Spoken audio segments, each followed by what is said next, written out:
Hi guys, welcome back to my channel. So glad you're back. Welcome if you're new.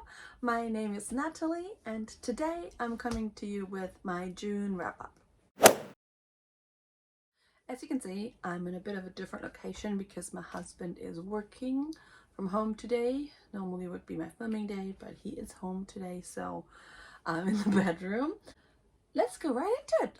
I'm going to go and start with the lowest rated, and I'm going to get higher and higher, and let's end it on a high note. So the first book I want to talk about, and I'm really sad. I only gave this 2 stars. I had really high hopes for this. Was Into the Drowning Deep by Myra Grant. I have had this on my Audible for quite a while, and waited, like I wanted to wait for the mood to strike to read this. So I was like, okay, this month is the month. I kind of want to be creeped out a little bit because it is rainy season. It's very rainy outside and cloudy, and it kind of fit the mood. So we follow a bunch of scientists who are on a scientific mission to prove mermaids exist and study them. The problem I had with this is that it was just too scientific to be actually creepy, because you really have a lot of scientists dissecting every little thing. So there is no mystery. Everything is explained, and it's basically just a documentary about mermaids and sirens. This was not thrilling enough for me. But on the other hand, the science stuff was so interesting that I still finished it. It's so fascinating. And if I would have known that it would be so science heavy and like explanatory towards what these creatures actually are, I would have given this a much higher rating. But I was just not, sadly, I was just not creeped out. So it kind of was a disappointing read for me, and sadly only gave it 2 stars. So the next book, I gave 3 stars on Goodreads, but I'm a bit torn between 2.5, 2.75. I just rounded it up.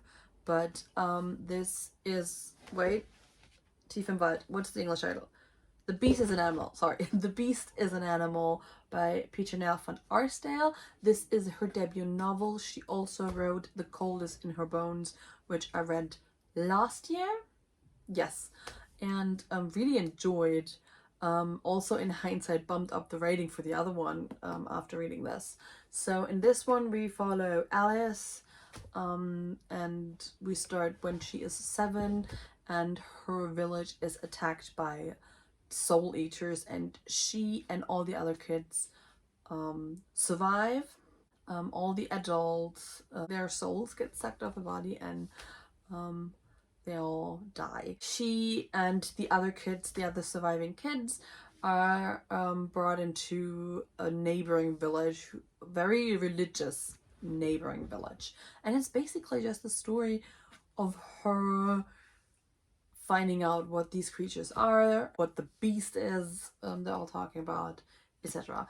And while this was very atmospheric, what I liked about Arsdale's second book was lacking here. So something was just missing. She got really better at this kind of dark fairy tale atmospheric writing. And but what I liked about The Coldest in Her Bones was sadly missing from this one.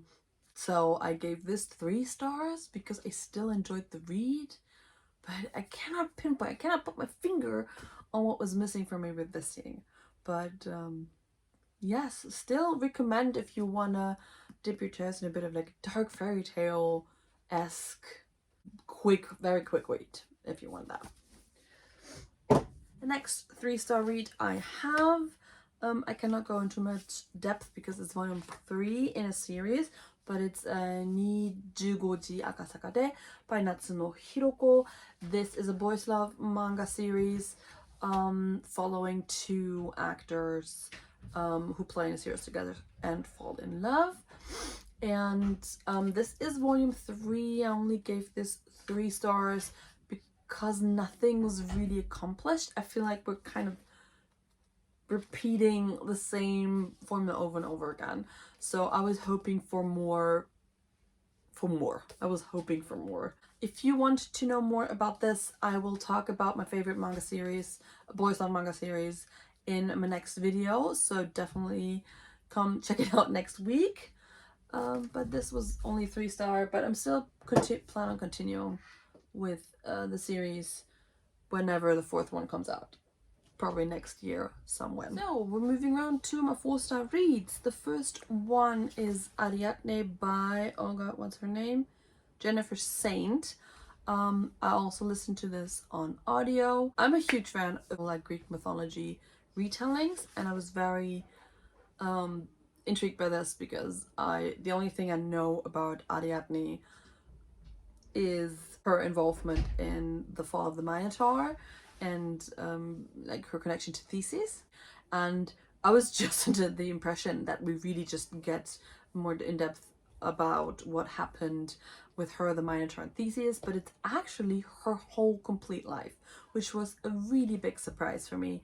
Like positive, I was positively surprised because I didn't know much apart from the beginning. So we follow her whole life and what happened to her after the events of the Labyrinth and the Minotaur. It was a really calming read, and I really like the narrator. I think it was marketed as like a feminist retelling, but for me I felt, was it really feminist? I don't know.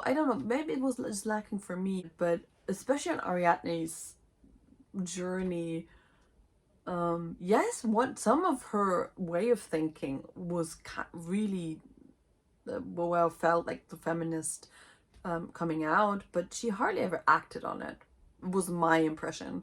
Whereas her sister, we also saw a bit of her sister's side, was way more of this feminist twist that it was marketed as. It's still kind of bumped down like 1 star just because I wait a bit more from it, and I'm hoping to revisit it at some point, maybe to get more out of it, or reading it while listening to it would probably also be a good idea for that one. So then I read The Weight of It All by N.R. Walcott. We follow Henry, who gets dumped by his long-term boyfriend with the reasoning that he is old and fat.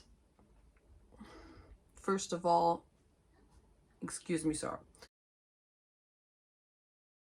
but Henry, who is so dumbfounded and baffled by this, is like, okay, I need to get my act together, I need to get him back. So he joins a gym and meets this really cute personal trainer, and it's about them and their relationship, and mainly about Henry's journey coming, you know, to terms with his own self-esteem and body image. Henry is hilarious, like hilarious. The little bit of geeky references he throws in, absolutely love that. I loved Reed, who is the personal trainer, because he's so supportive of what Henry wants, and never you know, the fat phobia is just not there. But I thought Henry's self-esteem kind of angst and got a bit repetitive for me, and I wish there would be a little more drama, although I'm happy there wasn't.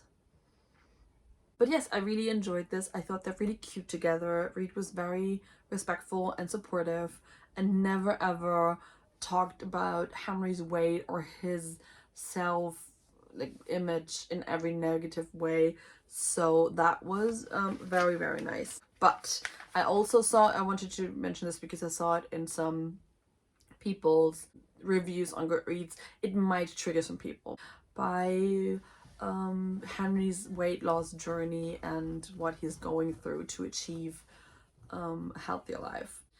Then my last 4-star read was Heartstopper Volume 3. I love this series, this graphic novel series. It's very well known. We follow Nick and Charlie and really just their journey through their relationship. The reason I rated this low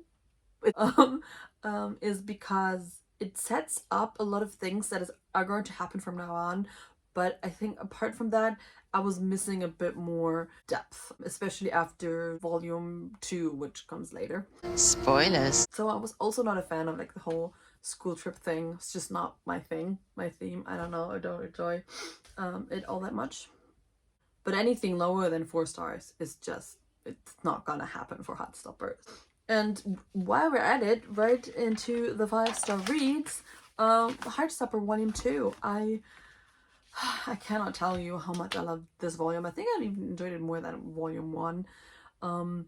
Because we have such a nice arc with these two in this one. And really great topics are discussed. Nick's journey in this one is just so beautiful. And yeah, Nick and his mom. Yeah, I cried. And then I read Lacuna, also by N.R. Walker, same author as The Weight of It All. This is a fantasy romance, fantasy male romance, and I gave this 5 stars, but full disclosure. So this has to be, this is a disclaimer of the biggest, like the biggest of biggest disclaimers. As a fantasy, this does not work. This is like so full of stereotypes and tropes. So if you are an advanced fantasy reader and stuff like this bothers you, you will not enjoy this. But I haven't told you what it's about. So we are set in a world with 4 kingdoms, and the 4 kings or queens of these lands, countries, are decided by a mark on their wrist, like and every 1,000 years they go through the golden eclipse, which is an event, and they would decide who rules all 4. I think that was see, I don't even remember. But we follow Crow and Tancho from the north and the west, I want to say. And they find out that they seem to be connected in some way through something called the Lacuna.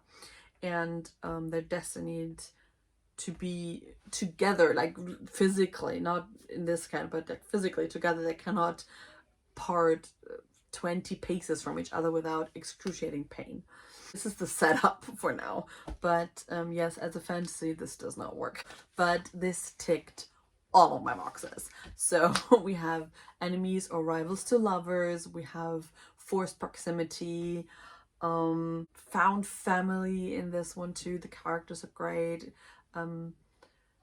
very witty and funny banter, prophecies and everything. It was just fantastic. I loved it so much. If you're in here for the romance, then I would highly recommend this. But yeah, as a fantasy, if you just a little bit worried about this, tread with caution. But I fairly enjoyed this. And the last one I want to talk about was my favorite read of the month, and is one of my biggest surprises of this year probably, and this is The Martian by Andy Weir. I had this book for probably 2 years on my shelf, and I was very intimidated by it because we follow a man who gets left behind on Mars and has to survive on Mars. So for me, I already knew, okay, astronauts want to survive on Mars, it's going to be very scientific. And I was very afraid to read it. But I don't know, on a whim I picked it up and started reading it. And oh my god. How did I wait so long? Why have I waited so long to read this? Absolutely fantastic.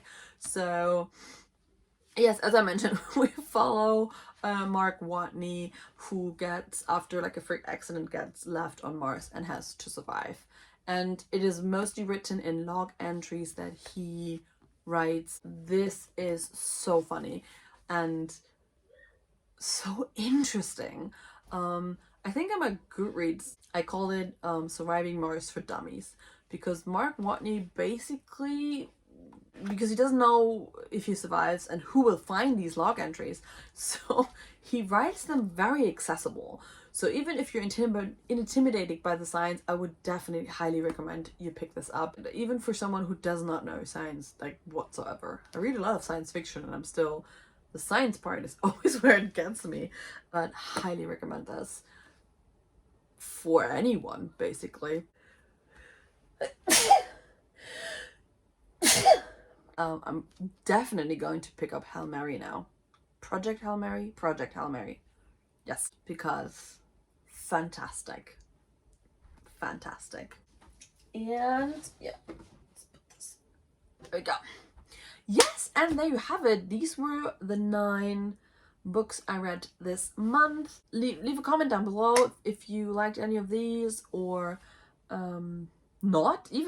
I really like to hear your opinions about some of these, even if you don't agree with my own. And I see you next week then. Okay, bye!